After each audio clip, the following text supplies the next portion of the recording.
Hello everyone, this is Senema. And this is Johannes. And you're watching Board Gaming Ramblings. And welcome back to Keep or Cull, the series where we play all of the games and decide if we want to keep or cull them. This is another review with a paddle episode. Yes. So we're going to review 5 games today. These are newer games. We're going to do, it's kind of like a 3-part thing. We're doing the paddle, which is like the shortest thing. If you don't want to know anything about the game, that's like what you're going to watch. Yeah. Then we're going to talk a bit about the game, like a kind of a final thoughts thing, and then we're going to give a rating. Yeah. That is the 3 parts. It's like a 3-part rocket of how this works. So it's a paddle, talking, number.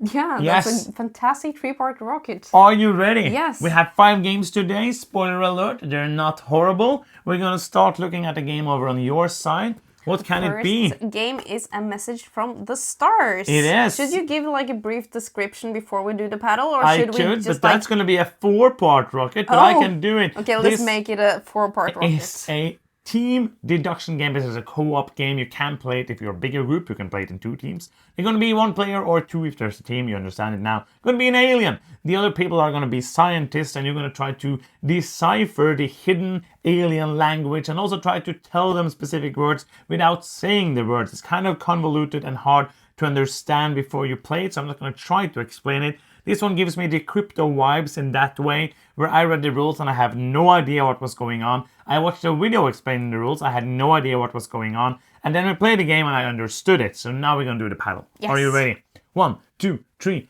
boom! It's a double keep. Double keeping. Talk about it. Let people know about Among the Stars. No, message. Among the Stars, from the stars. I like this game and I like deduction games. I think this is a great way to do deduction and co-op. I think it's nice that you don't win or lose, but you get points. So you can be like a little good. I think it's a great humor in this game as well, because the alien messages that they're trying to give are actually quite funny. Yeah, but you're not seeing that until the end of the game, so it's not like a comedy game. Well, I sit there when people are thinking, sit there and make these sentences and I laugh in my head. So, but please do not think this is a comedy game, because this is a game for a specific taste. But I love the theme in this game, though. You have to like word games. You have to like pretty hard games. You have to be okay, if you're the alien, you have to be okay with waiting. Yes. Because especially when you play, we played a 2-player once, which worked fine, but I would rather play it with more people, so you get like the speaking of the team. The alien just have to wait and listen. It's one of those games that you can't just turn off. Some games where I am like the one, I turn off and I just like do something else while you speak. But here it's important to hear what you think all times, because it's a hard game to make people understand what you're going to do. Again, we're not going to try to explain what you do in this game. Just basically what I'm going to say. If you like co-op games that are word-based and deduction, I think you will like it. Yeah, I think the biggest gripe for me with this game is the time it takes to play it. And it would have, I'm gonna rate it soon, but it would have an even higher rating if I was an English-speaking person, because a lot of the things that stops for me when giving hints and finding out the right words is that it is my native language. And you don't have to play it in English, basically, but the things you're trying to tell to other people are in English, so it's kind of easy to go that way, and it made sense to play it in English. Yes. So what do you want to rate? A message from the stars. I'm gonna rate it a 7.5. I really like this game. This is an 8 for me, a really good game. It is kind of like, it's very different from the crypto, but it still is kind of like, it's a kind of next level cooperative game like that, because it's not super simple to take. It's not hard to get. We're gonna like teach the rules in a minute and then start playing. Absolutely. It's a bit more convoluted, but I really like it, and it's on my side because it's the keeping side. Next up, we have a game from Mr. Knizia himself, the Dr. Cascadero, the newest game from Bitewing Games. This is another one. There is a theme, I think, but I don't know what it is. And if you like Knizia games, you don't care about what the theme is either. So let's do the paddle. Oh, and not the, you are mechanisms? placing. Yeah, there are mechanisms. Yes, you are placing a little horsey on a map, and you're trying to make chains of horses. You're trying to trigger these tone scorings and trying to basically move on tracks. It's kind of a switcheroo for what Knizia usually does, because usually he has this, oh, you have to balance things so you get the lowest point. But let's say I'm the orange player, then I have to get to the top of the orange track to even be able to win the game. And it's kind of a race getting points, and yes. I'm going to do the paddle now. Yeah. Are you ready?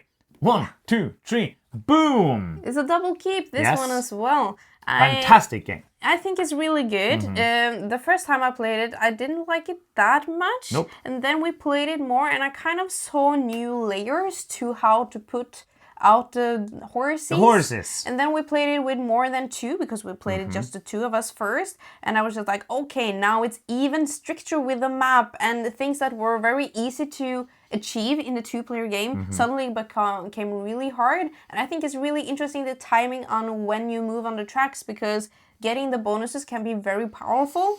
And also with the other side of the board, the farmers map, even more interesting. So this is a game that just keeps growing on me. Yeah, I think this is great, and also it's quick. It plays in under an hour with 4 people. Really a lot of fun and kind of tense, because you are blocking. You're trying to. It feels like we just played Rebirth, which had like some of the same things. It had a bit more luck in it because you're drawing a tile. There is another map there that is more advanced. But this one for me was a bit higher than that. Yeah, this is simple also. Yes. But this has more depth to it. This has like even more interesting things you can do on your action. I felt like. So what do you want to rate Cascadero? I want to rate this as 7.5 as well. Oh wow, you are very harsh with your ratings today. I like this a lot. It's a great game. I'm gonna give it an 8.5. This is one that is so easy to teach and so easy. Like last time, you were so sure that I was going to win. But then you kind of rushed the game and I didn't manage. I was like, oh, I have enough time to move on my track, and I had more points than you, but I didn't get to the top of my track, so I just basically lost. It was fantastic. I really recommend this especially if you like running Knizia. It is one that you are going to enjoy. Together with Cascadero, something else arrived. Yes, it's the tiny version. It's the Cascadito. Cascadito. And this is basically the roll and write version. So it has more like boards with variety and a little of the same core puzzle that you want to build adjacent to these towns. Yes. But you have your own board instead of the interaction with the main board. Yeah, so let's do the thing. Yes. Are you ready? Yeah. 1, 2, 3, boom! It's a double Cull. And it's basically because I would not ever play this over Cascadero because this, for 2 people, I could maybe play this. And the variety is nice. If you play solo, I think this is going to be great because you have solo challenges, you have a lot of great stuff in there, and 4 different maps, and they felt different enough. But it's not that much quicker, and I just rather play Cascadero, and I don't need them both. I agree. I think that Cascadero with the main board interaction was a lot more interesting. Yeah. And also, as you said, if it was a big time difference, I would say like, oh, I need this for certain cases and Cascadero for some other cases. But we don't play solo, so I think like I want that interaction in my life. I think like. It was a absolutely decent, very solid, Run right? Thank you. Yes. But we have many of those, so there's too many games. I wouldn't be sad to play it, but No, I would not choose to play it, and I would choose to play Cascadero. Yes. That is basically my bottom line. Oh, rating thing. Rating. You want to rate it first? I want to rate it a 6. I am going to rate it... That's above average. Yes, I'm going to give it a 6.5 or a 7. I'm going to land on a 6.5. I think it's good, but not good enough to have in my house. Next up, we have Spectral. This is a new one from Ryan Courtney, who is mostly well known still for making Pipeline. Yes. And also Trailblazers, which is like the small puzzle game. This is not actually the game. This is just a box that has the upgraded components in it, but inside this box is the game, and I want to show you it because it's a very nice I love that box size. This is the game. I'm opening it and putting all the things doing outside. it wrong. This is the game. Yes. So you get this box for the deluxe upgrades, and you have this small one for the actual game. What you're doing in this game is that you are treasure hunters going into a mansion that is haunted, and you're basically kind of playing Minesweeper. You're trying to find out where the mines are, but they're curses. And you don't want to place your adventurers adjacent to the curses because they will then be cursed and go out of the game at the end of the game. You want to find out where the crystals are, the treasures are, and place your adventurers around the places where there's more treasures and trying to place them in great ways before the other players go there. It's bidding. You can outbid people. Today they have to remove their pieces. You get to place them, and you try to score the most points at the end of the game. It's a deduction game, so you are deducing, but it's a deduction in a very weird and different way with the bidding and all of that. Cool. Are you ready? Yes. 1, 2, 3, boom! It's a double keep.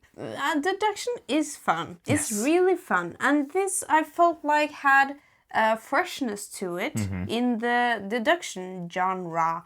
As you said, like making it this also along with a message from the stars. You don't like, it's not the first player to figure it out and then they win and the others lose. No. You get points, and you can be like, you can also be lucky, but I like how you, it's really good to know where the diamonds are, but it's even more valuable to know where you're not supposed to be. And basically, like I just said, among a message from the stars, that's a co-op game, so it makes sense. This is one of the first, if not the first, deduction game, competitive deduction game I played, where it's not trying to be the first to find the solution. Yes. And then you're trying to like not let other people know what you know by doing like, oh, I'm placing this loads of adventures there, so maybe people will be like, oh, maybe I want to go there, and you can maybe bluff. And we sadly only got to play it with 2, but it was actually really good at 2. Yes. And I cannot wait to play it with more people because it was a lot of fun. I enjoyed it. Are you ready? Do you want to say more? Do you want to do the number rating thing? I don't think you need the deluxe edition because a lot of the upgraded pieces you just put out at the end of the game. Yes, they're nice, the treasure upgrades, but you don't need them. You don't need them at all. No. And I love the little box size, so get that. But I'm not going to throw away this box. No.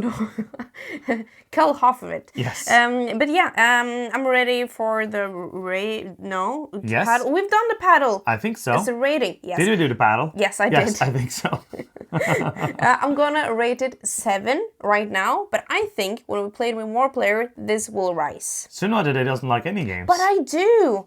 I think but you're more excited for stuff in life than I am. And stuff! Okay, what do you want to rate it? I'm going to give it A 7.5. You're rating it so low. I'm going to give it a 4. Because I think it's a bore. Oh, Yes. That's a new one. 8 is great. 4 is bore.